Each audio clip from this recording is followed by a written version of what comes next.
سبح اسم ربک الاعلی آمنت باللہ صدق اللہ مولانا العظیم۔ معزز و مکرم سامعین، کروڑا بار شکر ہے اس پروردگار عالم کا کہ جس نے آج کی صبح ہمیں پھر سے زندگی عطا فرمائی اور ہمیں یہ سعادت اور توفیق دی کہ ہم اپنے پروردگار کے یہاں آ کر سجدہ ریز ہوئے۔ اللہ تعالیٰ کا ذکر، اللہ کی یاد انسان کو دنیا کے اندر اور آخرت میں راحت و سکون عطا کرنے والی ہے۔ دنیا اور آخرت کی زندگی میں سکون اور آرام اگر انسان چاہتا ہے تو اللہ کے ذکر میں رہے، یعنی ہمیشہ اللہ کی یاد میں رہے، ہر آن ہر گھڑی اللہ کو یاد رکھے تو انسان کی زندگی خوبصورت ہوگی، اصول زندگی جینے کا طریقہ آئے گا۔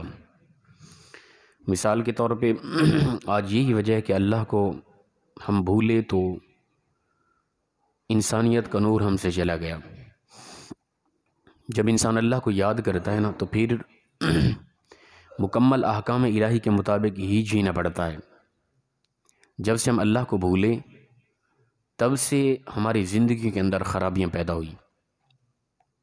اللہ کے ذکر سے مراد، میں پہلے کئی بار سمجھا گیا، اللہ کے ذکر سے مراد محض یہ نہیں ہے کہ ہم اللہ کے کسی نام کو بار بار دہراتے رہیں، محض یہ مراد نہیں ہے، ٹھیک ہے نا؟ یہ بھی ایک اللہ کا ذکر ہے، ٹھیک ہے نا؟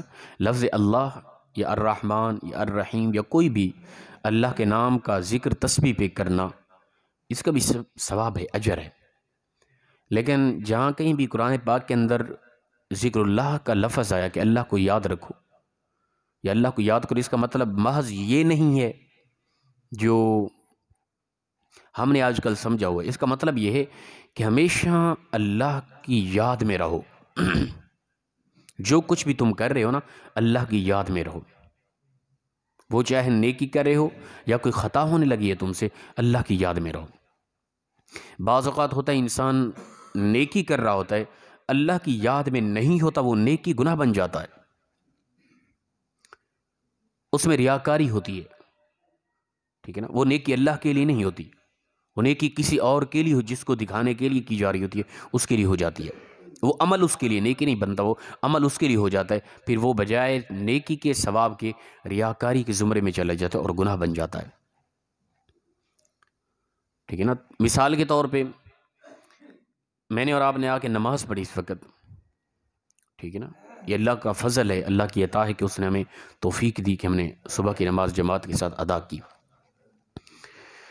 اب اگر اس کے اندر ہماری محض ریاکاری ہے، اللہ کی ذات یاد نہیں ہے، تو پھر یہ ہماری عبادت نہیں، کیونکہ اللہ کے لیے نہیں ہے۔ بخاری شریف کی حدیث پاک ہے، رسول اکرم صلی اللہ تعالیٰ علیہ وآلہ وسلم نے ارشاد فرمایا کہ قیامت کے دن 3 لوگ ہوں گے ایسے، ان کو بلایا جائے گا، ایک عالم دین ہوگا، ایک شہید ہوگا اور ایک مالدار سخی ہوگا۔ یہ 3 لوگ، ان کو بلایا جائے گا تو پوچھا جائے گا ہاں بھی کیا کر کے ہے زندگی میں؟ تو شہید کہے گا اے اللہ میں تو تیری ذات کے لیے، تیری محبت میں آ کے، دین کی سربلندی کے لیے میں نے تو جان دے دی تھی، لیکن وہ شہید آج کل کے دور میں میری جیسی طبیعت رکھنے والا تھا کہ میں بڑا مجاہد کہلاؤں گا، لوگ میرے تبصرے کریں گے، ٹھیک ہے نا؟ یہ نیت، یہ سوچ شیطان اور نفس امارہ نے دل میں ڈال رکھی تھی نا، میں نکل رہا ہوں جہاد کے لیے یا دین کی سربلندی کے لیے اور شہید ہو جاؤں گا تو کیا پیچھے بلے بلے ہوگی۔ اللہ کی یاد نہ تھی، ٹھیک ہے نا؟ جان دی جا رہی تھی، اللہ کی یاد نہ تھی،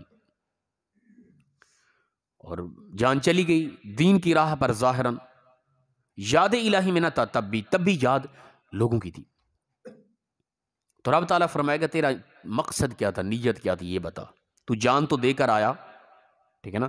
نام تو زبان پر تیرا بھی میرا ہی تھا، تیری زبان پر میرا نام تھا کہ اللہ کی راہ میں، لیکن تیرے دل میں کیا تھا؟ میں رب تو دل کے راز جانتا ہوں نا، میں تو خلوص کو دیکھتا ہوں نا، ظاہری اعمال تو نہیں نا، انما الاعمال بالنیات، اعمال کا دار و مدار تو نیت پر ہوتا ہے نا۔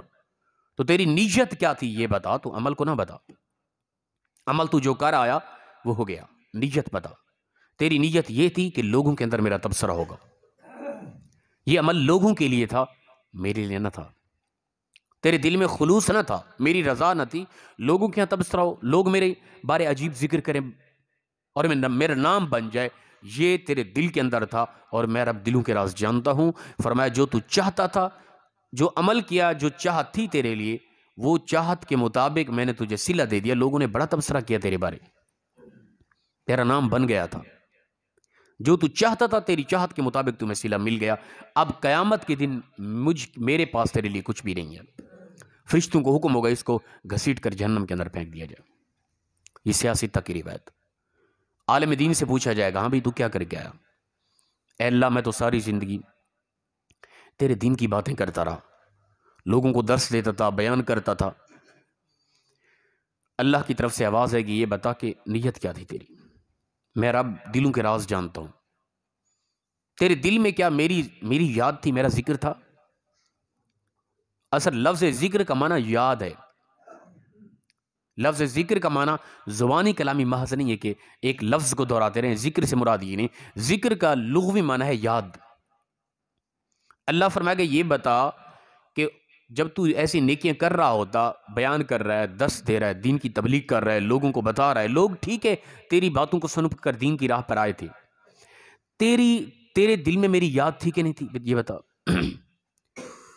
تو میری یاد میں یہ کام کر رہا تھا، میری رضا کے لیے کر رہا تھا، یا کہ لوگوں کی توجہ اپنی طرف کرنے کے لیے کر رہا تھا کہ لوگوں کے یہاں میری بات بن جائے؟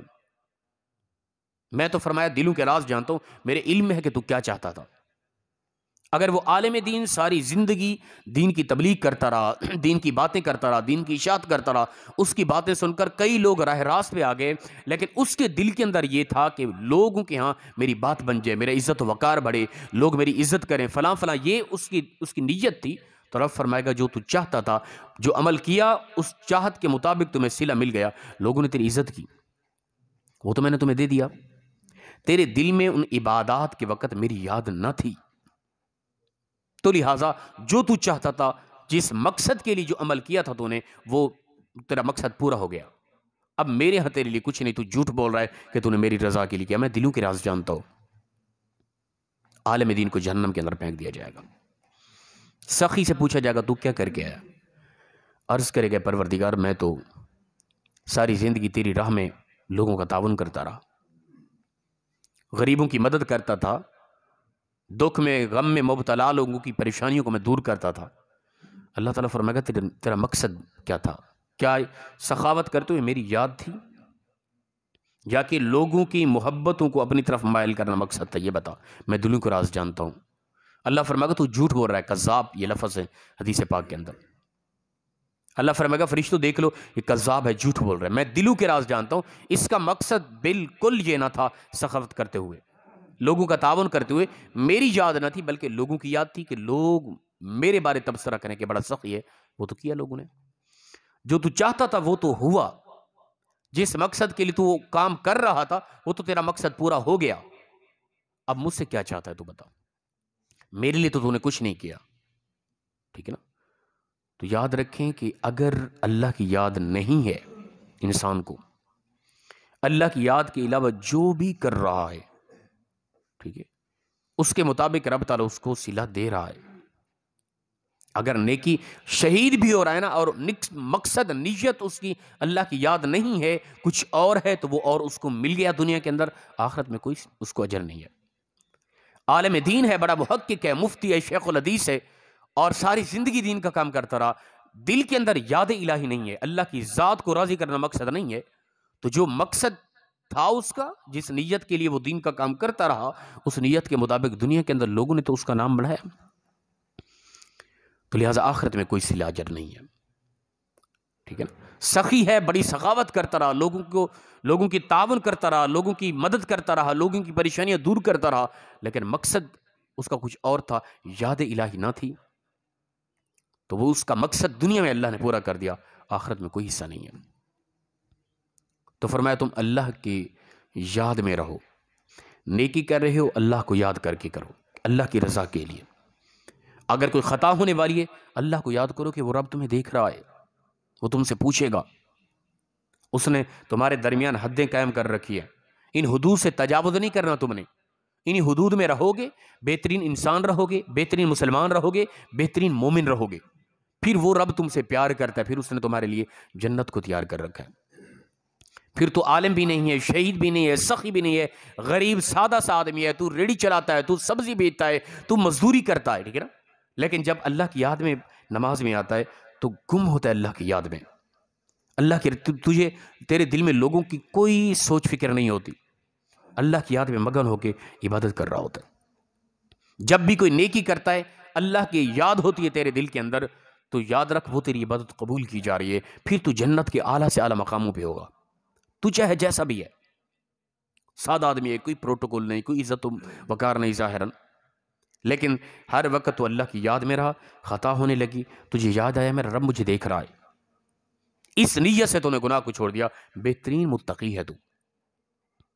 جب بھی اللہ کی بارگاہ سے آواز ہی اللہ کے در سے فوراً آ کے بڑے مخلصانہ انداز میں اللہ کی بارگاہ میں جھک گیا، تو بہترین مومن ہے تو. تو یاد رکھیں کہ اللہ کی یاد ہی انسان کو حقیقت انسانیت سکھاتی ہے. اللہ کی یاد سے انسان کی دنیا اور آخرت خوبصورت ہوتی ہے. تو میں اور آپ ہمیشہ اللہ کی یاد میں رہیں. جو بھی عمل کر رہے ہیں نا، ہمارے دل و دماغ میں یاد الہی نہیں ہٹنی چاہیے. کئی گناہوں سے بچ جائیں گے اور بہت سے نیک اعمال صرف اللہ کے لیے ہوں گے اور کسی انسان کے لیے نہیں ہوں گے، بلکہ یہ ریاکاری شرک اصغر، ٹھیک ہے نا. مثال کے طور پہ میں اس وقت ممبر رسول پہ بیٹھا ہوں، کافی تعداد میں لوگ آپ درس سن رہے ہیں، میں بیان کر رہا ہوں.